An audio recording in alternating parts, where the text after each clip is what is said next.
국민연금의 그 장기 자산 배분 전략 플러스 뭐 운영 지침 그런 것들을 재검토할 시기에 왔다. 그냥 제 생각에는 국민연금 지금처럼 할 것 같으면 다 그냥 아웃소싱 하는 것도 방법이겠다.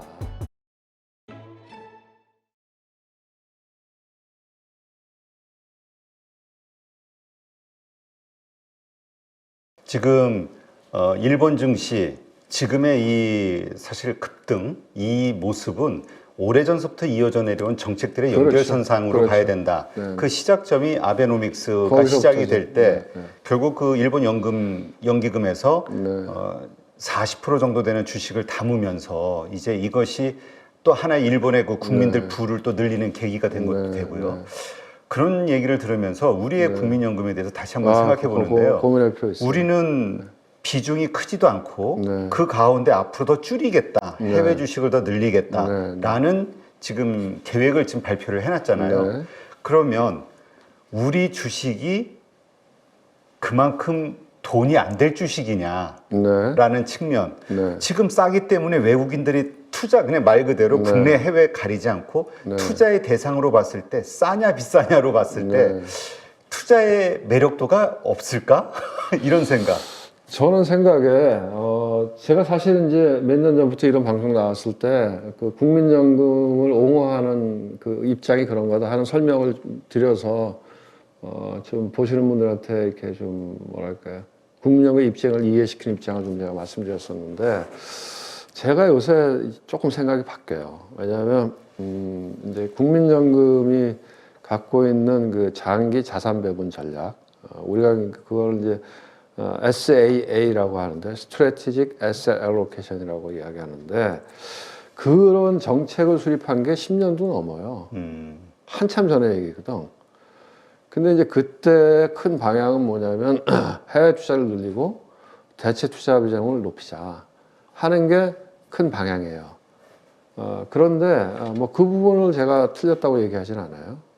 그런데 지금 관점에서 봤을 때 그러면 과연 지금 얘기하는 국내 주식 비중을 계속 줄여나가서 지금 국민연금 계속 판다는 거 아닙니까? 네, 그렇죠. 그러면 그게 우리나라의 과연 20년, 30년 뒤에 대한민국 국민들한테 바람직한 결과일까?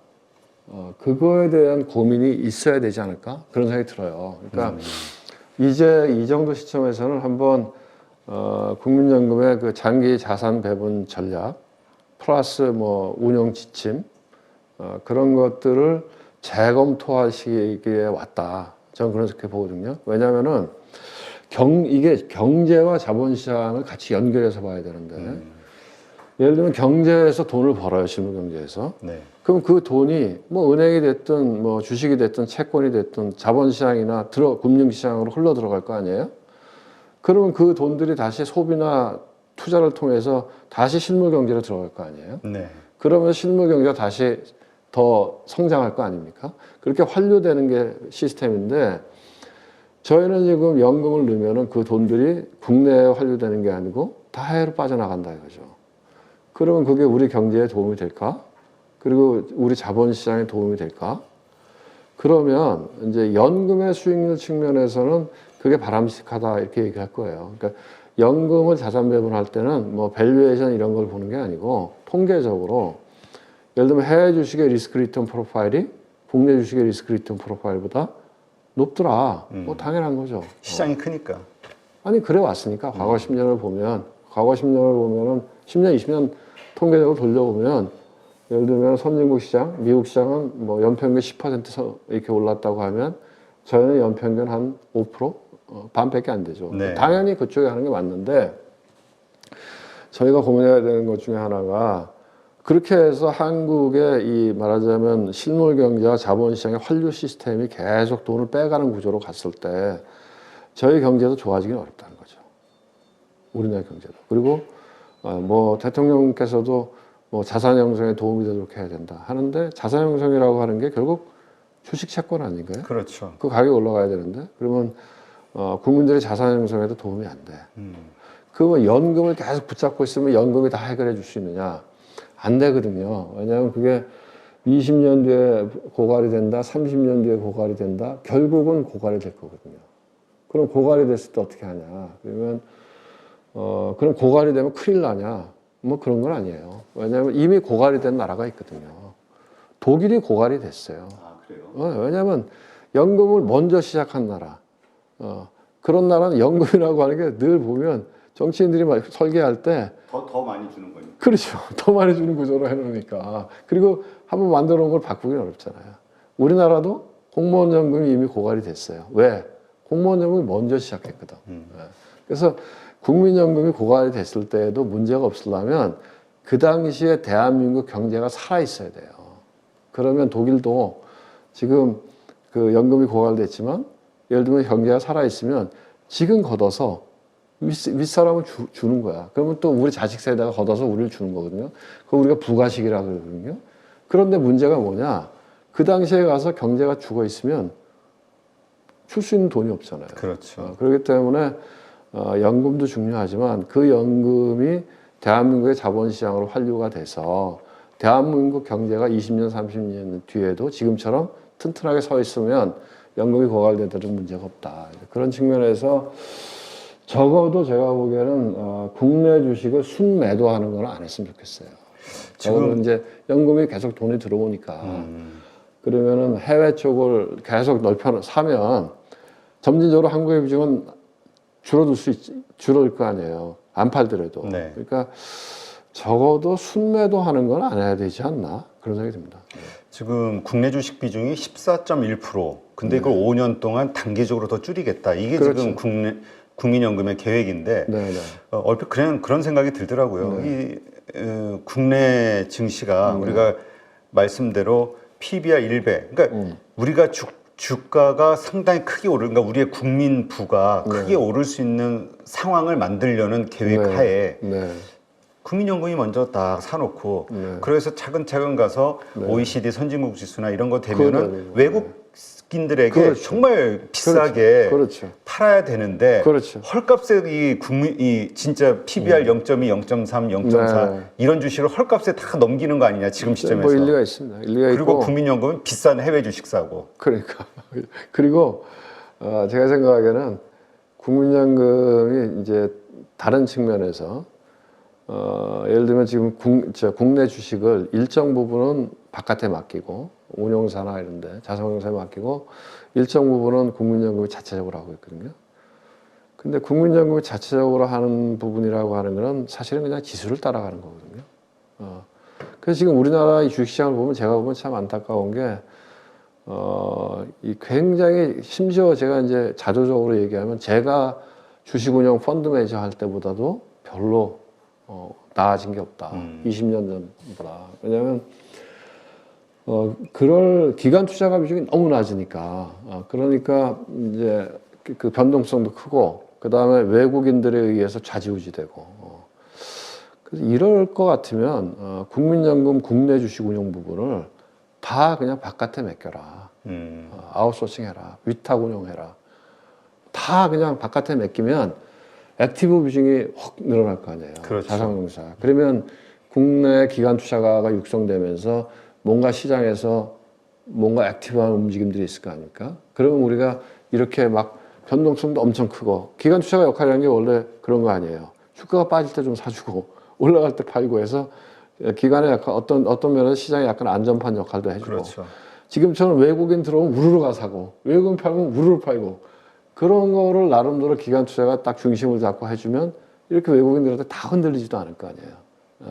그러려면 기관 투자가 육성이 중요한데 그냥 제 생각에는 국민연금 지금처럼 할 것 같으면 다 그냥 아웃소싱 하는 것도 방법이겠다. 비용은 좀 들겠지만 그렇죠. 비용을 싸게 하면 되죠. 근데 제가 알기로는 일본이 그렇게 하는 걸로 알고 있어요. 아, 그래요? 제가 그때 일본 CIO 왔을 때 같이 만나서 얘기해 보니까 그 뭐 국내 주식 왜 우리가 하느냐 그냥 다 바깥에 맡긴다. 그리고 또 국민연금에 뭐 국내 주식 운용 인력이 이렇게 많은 것도 아니고 그것도 제가 보기에 한번 검토해 볼 만한 과제인 것 같고 어쨌든 국민연금이 지금처럼 기관 투자가 역할을 못하는 이 상황에서 지금의 국민연금의 그 이런 전략이나 또는 지침 이런 것들이 타당한 건지 한번 재검토해 볼 필요는 있다고 저는 그렇게 생각합니다. 네. 지금 말씀하신 대로 우리 국내 증시는 외국인들에 의해서 좌지우지 되잖아요. 네, 네. 특히 선물을 중심으로 해가지고 네, 뭐 이거 정신이 없어요. 네. 전에도 좀 말씀하셨지만 이제 선물과 관련해서 우리 대항 세력이 없기 때문에 없어요. 그냥 외국인들 그냥 그 돈에 휘둘리는 네. 그럼 그냥 다들 그냥 외국인 가는 대로 따라가는 그러니까 팔면 같이 팔고 사면 같이 사고 이거에 대한 대책 없을까요? 우리 아니, 국내 그러니까 시장을 제가 보기에 시장을 튼튼하게 만들어야 돼요. 시장을 그래서 참 제가 생각하기에는 뭐 이런 얘기하면 또 악플 쫙 달리겠지만은 우선 제가 보기엔 시장 조성자 또 유동성 공급자 우리가 마켓 메이커, 리퀴디티 프로바이더 이런 건데 뭐 그런 사람도 공매도 하지 마라 막 이렇게 개인들 주장하잖아요. 그 시장을 없애야 되는 얘기거든요. 그러면 시장이라고 하는 거는 일단 사람들이 와글와글 해야 되잖아요. 그리고 뭔가 활발하게 거래가 돼야 그게 시장이 제대로 쓰는 거잖아요. 그렇죠. 그렇게 되려고 하면은 제가 보기에는 여러 가지 그 규제 같은 것들을 완화해서 이 시장에 참여하는 사람들을 늘려야 된다. 파생상품 시장도 마찬가지예요. 선물옵션 시장도 오늘 같은 날이 이제 주식 선물 이런 것들이 이제 그 만기되는 날이거든요.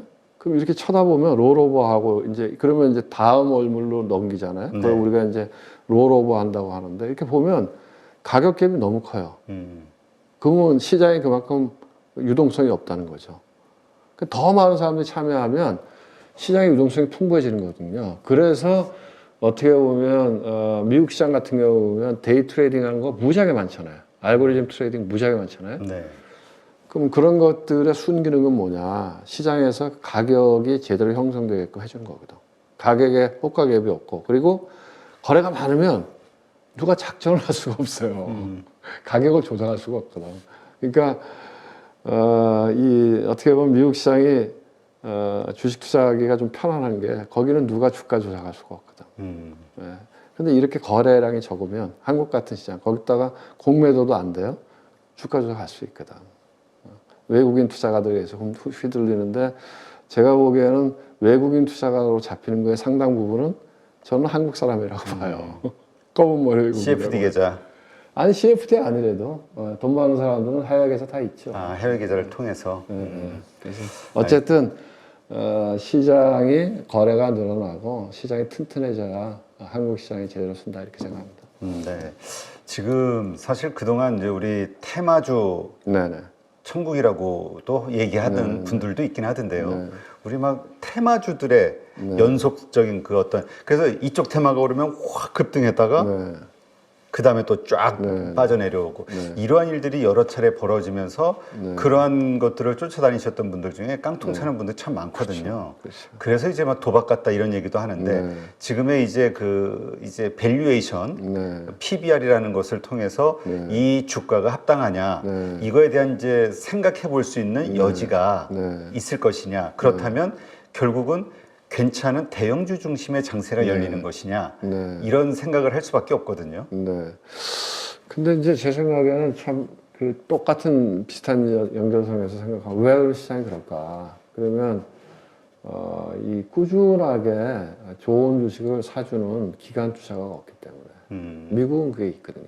연금이 계속 들어와서 꾸준하게 사고 안 팔잖아요. 그러니까 우상향을 쭉 하는 거죠. 그러면 개인들도 편안하게 좋은 주식 사서 바이앤홀드 하면 되는 거죠. 기다리면 되는 거죠.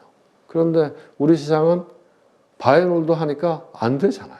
그렇지. 누가 눈치 봐서 안 언제 되잖아요. 저 고점에서 파나 서로 눈치 보지. 그러니까 이게 왜냐면 유동성이 없기 때문에 그래요. 네. 시장에 들어오는 돈이 적으니까. 그러니까 이거 올라가면 이거 살라고 이거 팔고 이렇게 되거든요. 그래서 구조적으로 바꿔야 된다는 게 첫 번째고.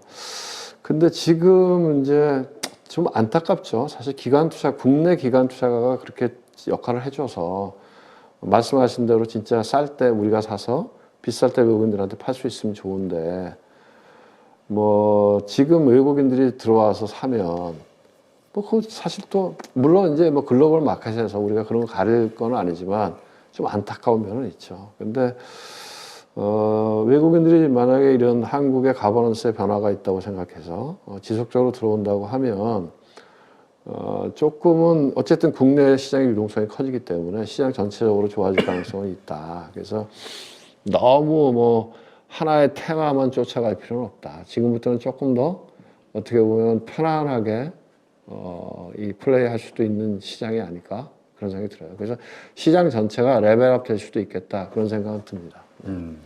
알겠습니다. 하여튼 이러한 것들 뭐라 그럴까요? 계속해서 편안하게 좋은 주식 또 계속 성장하는 주식을 들고 있을 수 있는 그런 증시 환경, 문화 이런 게 자리 잡으면 그만큼 또 돈이 계속 들어오겠죠. 그렇죠, 그렇죠. 근데 그러기 위해서는 지금 퇴직연금, 그 우리 국민연금의 돈도 좀 더 국내 주식 비중을 실어야 되겠지만은 퇴직연금도 일로 들어와야 된다. 퇴직연금이 들어오긴 들어오고 있죠. 들어오긴 들어오고 있는데 확 늘어나야 된다고. 근데 이제 퇴직연금이 뭐 아시겠지만 DB가 있고 DC가 있잖아요.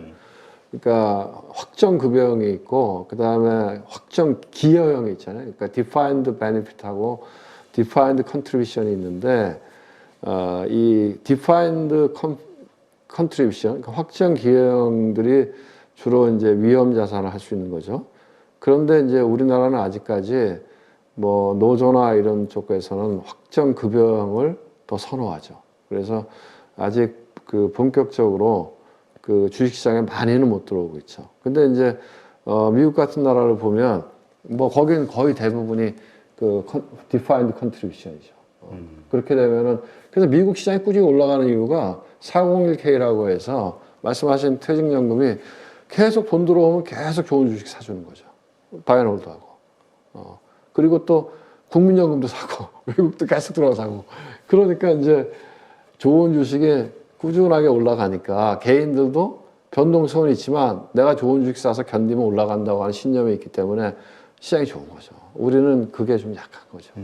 전반적으로 이 한국 증시의 투자 문화가 좀 바뀌는 이번에 이제 좀 시작점이 이게 다행히 일본이라는 비교 대상이 있으니까 이제 국민들도 일본을 자꾸 보면서 요구하게 되는 것 같아요. 아니 우리가 일본보다 못하면 안 돼. 우리가 축구에도 일본한테 지면 열받잖아요. 그렇죠. 그건 자본시장 옛날에 제가 프루덴셜에 있을 때 이제 프루덴셜에 이쪽에 이제 글로벌 뭐 이렇게 모임 같은 거 하면 그 진짜 아시아에 보면 일본 프루덴셜이 컸거든요. 네. 근데 이제 우리는 그래도 한국 사람이니까 그런 글로벌 그 컨퍼런스 하면 손 들고 우리는 얘기하거든. 일본에도 손 들고 얘기하는 잘 못해요. 애들이 샤이해서. 우리가 늘 축구에도 일본을 이겨야 된다고 생각하는데 이런 자본시장에서 일본보다 후지다 그러면 되겠어요. 그러니까 우리가 사실 그 작년까지만 해도 그 많은 분들이 그랬잖아요. 특히 존니 대표님도 도대체 일본은 금융 후진국이다. 에? 잘 모르는 거죠. 모르고 하는 얘기지. 아니 어쨌건 모르고 하는 얘기예요. 이 예금, 그러니까 주식계 개인들의 돈이 들어오지 않는 몇 년 전까지만 해도 그렇죠. 개인들은 그래요. 개인들, 그러니까 그런 거. 근데 기관 투자가가 다른 거지. 그렇죠. 연금이 확 달라진 거지. 근데 개인 투자자들이 그렇게 맞아요, 주식 투자를 안 하고 그래서 뭐 금융 문맹 상태나 마찬가지다라고 표현할 정도로 이 주식 투자라는 것과 해서 개인들의 수준이 낙후돼 있었는데 이번에 보면 그냥 확 개인들의 자금도 들어오면서 판을 만들어주니까 정부가 개인은 뭐 한국 사람들이 잘하죠. 왜냐면 척박한 환경에서 주식 투자도 해야 되니까 동학개미 서학개미 하면서 개인은 제가 보기엔 개인 투자자, 개인 투자자는 대한민국이 아마 세계 넘버 짱일 것 같은데요. 근데 이제 우리가 이 구조가 기관 투자가가 너무 약한 거죠. 그게 차이가 있는 거죠. 그리고 이제 정부나 정치권 이 정책적인 게 후진 거지. 투자자가 후진 게 아니고. 네. 하여튼 이런 문화가 이번에 하여튼 싹 바뀌어서 우리가 일본에는 정말 뒤질 수는 없잖아요. 그렇죠. 우리가 축구하더라도 일본은 이겨야 되는 거니까. 금융시장, 이 주식 투자와 관련해서 최소한 시스템이 일본에 뒤지면 안 된다. 그렇죠. 네. 요거를 우리 정부에서 우리 금융당국에서 좀 잘 인지해 주시고 후속 대책들 좀 더 완벽하고 꼼꼼하게 좀 만들어 주셨으면 좋겠네요. 그래서 많은 분들이 사실 젊은 층들이 부동산으로 돈을 불릴 수 있다 이건 좀 어려운 상황이 됐고 너무 비싸잖아요. 네, 이 주식으로 차근차근 그러니까 좋은 주식 가지고 시간이 지나면 결국 돈을 벌게 된다라는 이 믿음을 줄 수 있는 환경, 요걸 좀 만들어 줬으면 좋겠습니다. 네, 설 명절 앞두고 우리 이창훈 단장님 모시고 네, 우리 주식시장의 근본적인 판 앞으로 어떻게 바뀌어야 할지 여러 가지 점들에 대해서 한번 점검을 해봤고요. 마지막으로 우리 개인 투자자들에게 한번 덕담 한번 해주시죠. 네, 하여간 뭐 설날은 설 연휴 때는 좋잖아요. 시장이 안 열리니까 머리도 복잡하지 않고 하여간 가족들하고 편안하게 잘 쉬시고요. 뭐 어쨌든 올해는 장이 좀 뭐 제가 보기엔 올해 내년 뭐 괜찮지 않겠습니까? 그래서 하여간 부자 되시기 바랍니다. 네, 자 오늘 함께해 주셔서 고맙습니다. 네, 고맙습니다.